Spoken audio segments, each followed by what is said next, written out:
తెలుగువారు ఎదగాలి. దంపతుల్లో ఒకరు ఉద్యోగం, మరొకరు వ్యాపారం చేయాలి. ఏపీలో పెట్టుబడులు పెడితే స్వాగతిస్తాం. విదేశాల్లో వ్యాపారం చేస్తామని సరే గైడ్ చేస్తాం. జ్యూరిక్ తెలుగు డయాస్పోరా సమావేశంలో ముఖ్యమంత్రి చంద్రబాబు భార్యాభర్తలో ఒకరు ఉద్యోగం చేస్తే మరొకరు వ్యాపారం చేయాలని విదేశాల్లో స్థిరపడిన తెలుగువారికి ముఖ్యమంత్రి చంద్రబాబు సూచించారు. తెలుగువారు ఉద్యోగాలు చేసేవారిలా కాకుండా ఉద్యోగాలు ఇచ్చేవారికి ఎదగాలని ఆకాంక్షించారు.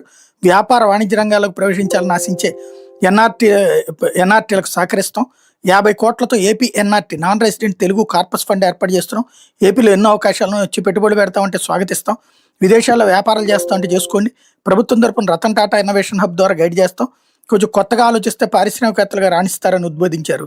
దావోస్ పర్యటనలో భాగంగా తొలి రోజు జ్యూరిక్లో జరిగిన తెలుగు డయాస్పోరా సమావేశంలో చంద్రబాబు ప్రసంగించారు.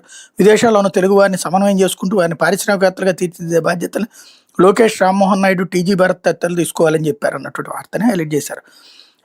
ఇక్కడ విశేషం ఏంటంటే ఆ దేశాల్లో అమ్ముకునేది వాళ్లే చేసుకుంటారు వ్యాపారం. మనం వెళ్ళి అక్కడ దేశంలో చేయించేది ఏంది?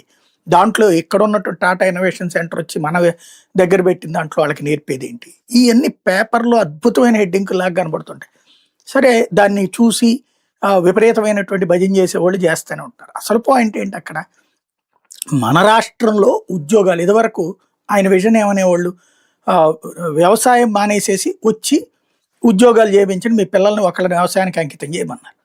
చివరికి వ్యవసాయం చేయడానికి వాళ్ళ మనుషులు ఎవరు లేరు. ఆ విజన్ ఫెయిల్ అయింది కదా. వ్యవసాయం చేయడానికి మనుషులు లేక పక్క రాష్ట్రాల నుంచి తెచ్చుకుంటున్నాం. ఇప్పుడు మీకు ఉద్యోగాలు ఇచ్చే పరిస్థితులు లేరు కాబట్టి వ్యాపారాలు చేయండి అని చెప్తున్నారు అనమాట. ఇది ఆయన విజన్తో ఆలోచిస్తున్నారా, అవగాహనతో ఆలోచిస్తున్నారంటే టోటల్గా దీనివలన ఇప్పుడు రాష్ట్రానికి సంబంధించి మొత్తం ఇదివరకు హైదరాబాద్ రాజధాని అద్భుతంగా ఉంటే రాష్ట్రం అంతా అద్భుతంగా ఉంటుందని చెప్పుకొచ్చారు.